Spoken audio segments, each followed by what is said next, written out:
Hello friend, how is it going? Welcome back to Toyota Maintenance YouTube channel.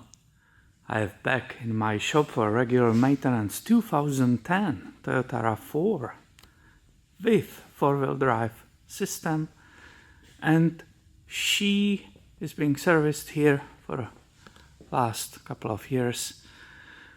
She has already 195,000 miles on the odometer and the oil consuming 4-cylinder. It's the 2AR FE. They are known for oil consumption due to the piston rings. Everybody knows that, right? But I want to show you in this video another thing which this one developed at 195,000 miles. So when I got her in, that was already right here. There was quarter size engine oil drop. And if you look with me, where is this location? Right here. So today I do only simple engine oil and filter change. You can still see it dripping. The owners do this at 5,000 miles intervals. So we have that Toyota filter ready here, right? This is what you need for that 4-cylinder engine, the tool for the housing. And I cleaned everything. I dried it because this is full of oil here. And I want to show you the leak from engine. It's an engine oil leak, and it's from rear main seal.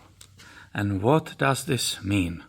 Well, this is driver's side where the automatic transmission is located. You see the pan, and that's where the tranny is. Here, it's the pan of the engine. Here is the main crank pulley. Hopefully you see it right there, running the serpentine bell. And if the oil was leaking from there, from behind that pulley, it will be called front crank seal oil leak. But because it's right between engine and the transmission, which this line, which you see right here, that's where the engine and transmission are bolted together. You can follow it, right? It's right here, and it continues. And this is kind of on purpose left there. I will not call it a draining hole, but it's on purpose to possibly drain some oil. And this at 195,000 miles, unfortunately slowly developing rear main seal. Now this is very unfortunate because the seal might cost $20 or $10. I didn't check obviously with the Toyota because there's no reason. The problem is that if you want to fix it, you have to remove either engine or the transmission. Normally you will take it all apart, move the tranny away, remove it, and only after that you can pull the old seal out and press the new one in. So this is a labor problem, not the part problem, but a labor problem. It will be very expensive for the owners with such a high mileage, and she got few boo-boos, right? Somebody just damaged her here. She's kind of rough all around the edges. For the owners, it doesn't make any sense to go for it and pay that super high bill for that little leak. Now, why we don't see anything leaking, right? I claimed there was a quarter size or more oil on the floor. How come it's not keep dripping? How come I cannot show you right now? That's a simple answer. The engine, not only I drained the oil, but there is still some. But even if I didn't drain the oil and didn't do the oil change, it was not dripping anymore because the engine is not running and there's no pressure buildup in it. So there's no that pressure which will push that engine oil past that shaft and past that O-ring, the seal. Basically, I will give you an example how it might look. I have a bunch of Toyota seals right here. Where are you, babies? Right? So, look at this. This is basically, right, Toyota part Can you see it? Come on, camera. Yeah, this is perfect. So look, there is a shaft right in center. This part is basically worn, the inner circle is worn, and it started leaking around that shaft. So this is what needs to be replaced. I just guessed, maybe it's a $10 or 20. Toyota is not cheap on the parts, so this is what's happening. And only when I will put a new oil, and that will still not leak, I can show you. But there's no reason, you believe me, you trust me. Only when we will start it up and it will start running, we should observe the drip right here on the floor. So let me finish that simple engine oil and filter change. I will fill her up with the brand new oil, and hopefully, crossing fingers, that will be a success. And I can show you how it will start dripping right from this area. So I have it nicely finished. Engine oil and filter change. Everything is wiped and clean here. You have to add the oil, so it's a little bit wet here. I'm assuming when they are pouring it themselves. You can see here another item. The coolant is trying to start leaking here. So this is the area. There are already aftermarket 2 clamps. It's pretty common here. So I will order this hose because it's kind of swollen. I will order that from Toyota, 2 clamps, and also this plastic part. It's like a little splitter, right, for the more of coolant coming.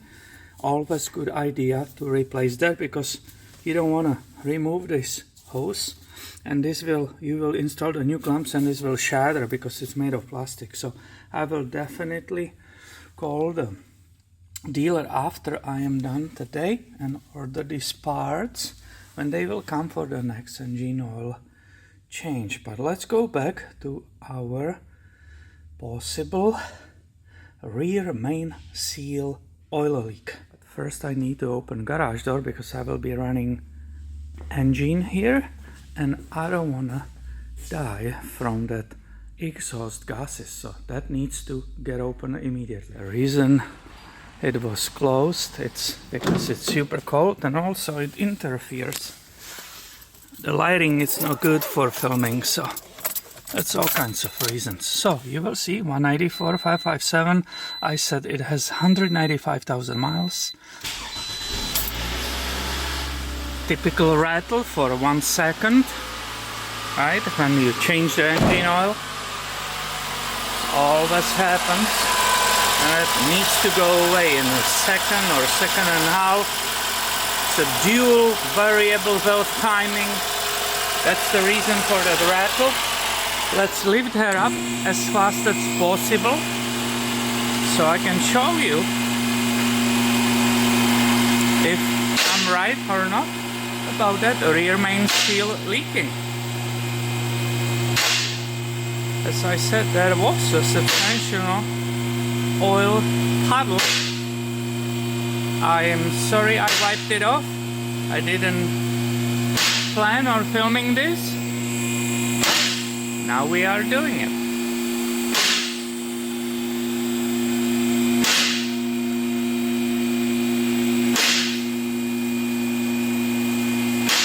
That should be enough. What you hear, this banging, it's the safety locks. So now I will lower it carefully down,